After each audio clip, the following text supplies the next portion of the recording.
Hello दोस्तों, कैसे हैं आप। स्वागत है आपको मेरे चैनल एजुकेशन पे।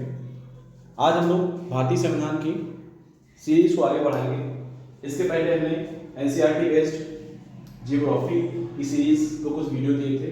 भारतीय संविधान से भी कुछ वीडियो आ चुके हैं जो सारे प्लेलिस्ट में पड़े हुए हैं। तो इन वीडियोस को अधिक से अधिक शेयर करें, जिससे आगे जो बच्चे एग्जाम्स की तैयारी कर रहे हैं, सारे कंपटीशन के लिए इम्पोर्टेंट है, उनको ये फ़ायदा हो और इस सीरीज को आगे बढ़ाने में मुझे भी प्रोत्साहन मिले, मुझे भी लगे इसकी वीडियो और हम दे पाएँ, अच्छे से अच्छे बना पाएँ। तो आज हम लोग पढ़ेंगे भारत संविधान की प्रस्तावना या उद्देशिका। संविधान की प्रस्तावना या उद्देशिका पढ़ने से पहले हमने एक वीडियो दिया था भारतीय संविधान के स्रोत।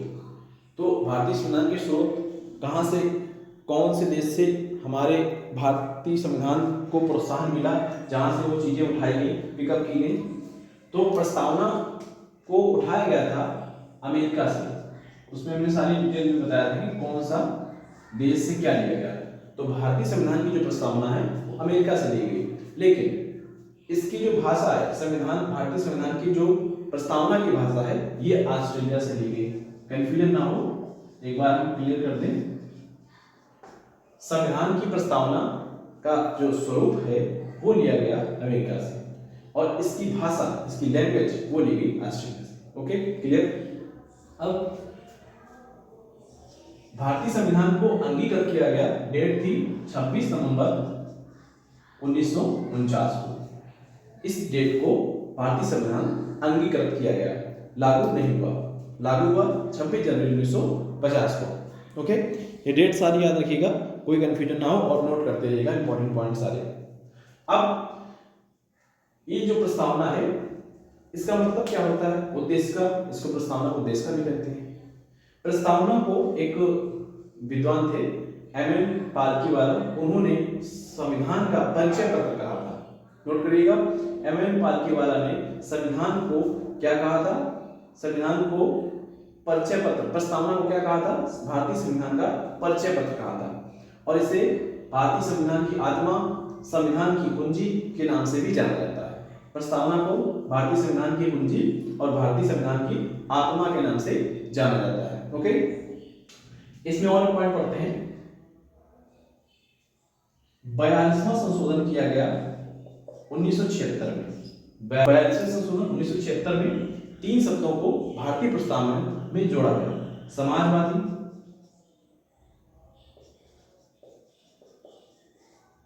धर्मनिरपेक्ष और अखंडता। तीनों शब्द इंपॉर्टेंट हैं, और ये सारे शब्द आ रहे हैं जो आपको बोर्ड पर दिख रहे होंगे, इनको हम अच्छे से समझेंगे कि होते क्या हैं, क्योंकि ये पूरे भारतीय संविधान का जो पूरा सब्जेक्ट है इसमें हमेशा आते हैं, और इनको हम डिटेल से जानेंगे कि होते क्या हैं और क्या इनका मीन होता है, क्या होता है पंथ निरपेक्ष, क्या होता है गणतंत्र, क्या होता है लोकतंत्र, ये सारे हम अच्छे से समझेंगे। और यही प्रस्तावना एक परिचय पत्र है भारतीय संविधान का, जिसे उद्देश्य का निकालता है। अच्छा, ये जो है हमने पढ़ा था 1946 में एक उद्देश्य प्रस्ताव आया था, पंडित जवाहरलाल नेहरू जी ने दिया था। 1946 में उद्देश्य प्रस्ताव आया था, उसी को उद्देश्य का कहा जाता है, उसी को प्रस्तावना कहा जाता है। उन्होंने 1946 में एक उद्देश्य प्रस्ताव दिया था, जिसको उद्देश्य का या प्रस्तावना के रूप में मान लिया गया था। उसी बेस पर उसमें कुछ बिंदु दिए गए थे, वो हमने अपने वीडियो में बताए थे। उन्हीं बेस पर ये सारा प्रस्तावना का पूरा मैटर दिया गया था, और उद्देश्य का या प्रस्तावना का पूरा जिक्र इसमें किया गया था। पंडित जवाहरलाल नेहरू ने उद्देश्य प्रस्ताव कब दिया था, 1946 में दिया था। 1946 में उद्देश्य प्रस्ताव किसने दिया था, पंडित जवाहरलाल नेहरू ने दिया था। इस तरीके से क्वेश्चन बनते हैं और पूछे जाते रहेंगे। इसी तरीके से 42वां संशोधन कब किया गया, 1976 में किया गया। क्या इसमें जोड़ा गया, समाजवादी, अखंडता और धर्मनिरपेक्ष जोड़ा गया। अब आते हैं अपने इस टॉपिक के अंदर। प्रस्तावना को 3 रूप से हमने विभाजित किया। एक है संविधान के स्रोत, स्वरूप और उद्देश्य। संविधान के स्रोत क्या है, जो प्रस्तावना का मेन पेज है वो शुरुआत होता है हम भारत के लोग से। वहां से जो प्रस्तावना लिखी गई है उसमें शुरुआत है हम भारत के लोग, और खत्म हुआ है 26 नवंबर 1949 को अंगीकृत किया गया। ये प्रस्तावना का पेज है। संविधान का स्रोत यही है। अब स्वरूप क्या था? स्वरूप में ये बिंदु आपको दिख रहे होंगे, 5 बिंदु। इन बिंदुओं पर हम चर्चा करते हैं क्या होते हैं। संपूर्ण प्रभुत्व संपन्न, इसका अर्थ होता है कि भारत देश या जो भी देश संपूर्ण प्रभुत्व संपन्न है उसका पूरा अधिकार अपने देश पर है, किसी भी अन्य देश का उस पर कोई हस्तक्षेप या अधिकार नहीं है, वह अपने निर्णय लेने के लिए स्वयं स्वतंत्र है, संपूर्ण प्रभुत्व है। समझ आया? तो भारत एक संपूर्ण प्रभुत्व संपन्न राज्य, संपूर्ण प्रभुत्व मतलब स्वयं पर डिपेंडेंट। समाजवादी, समाजवादी का अर्थ होता है कि भारत सरकार, मैं भारत की बात करूं, भारत सरकार जो भी कदम उठाएगी वह समाज के हित में ही होंगे। उसका जो भी एक्शन होगा वो पूरा का पूरा भारतीय जनता के लिए हित में होगा। जैसे कई देशों में प्राइवेट सेक्टर और गवर्नमेंट सेक्टर दोनों बराबर इक्वली वर्क करते हैं, तो उनका जो कई कंट्रीज में क्या है कि उनका जो एक्शन है सरकार का, गवर्नमेंट का, वो प्राइवेट सेक्टर की तरफ झुकाव ज्यादा होता है। लेकिन अपने देश में अधिकतर जो आप देखें कृषि के क्षेत्र में या शिक्षा, स्वास्थ्य, वो सारे जो एक्शन होंगे वो जनता के लिए होंगे, भले उसमें इनकम सोर्स ना हो। ये हमारे देश के लिए समाजवादी इसका अर्थ होता है। पंथनिरपेक्ष का होता है, पंथनिरपेक्ष का अर्थ होता है कि हमारे देश का कोई भी धर्म नहीं है, हमारे देश का कोई भी धर्म नहीं है और भारतीय संविधान के सामने सारे धर्म बराबर हैं, चाहे हिंदू, मुस्लिम, सिख, ईसाई, पारसी कोई भी हो, सारे धर्म निरपेक्ष हैं। लोकतांत्रिक, अच्छा लोकतांत्रिक और गणतंत्र दोनों अलग है, अंतर है, समझे क्या है?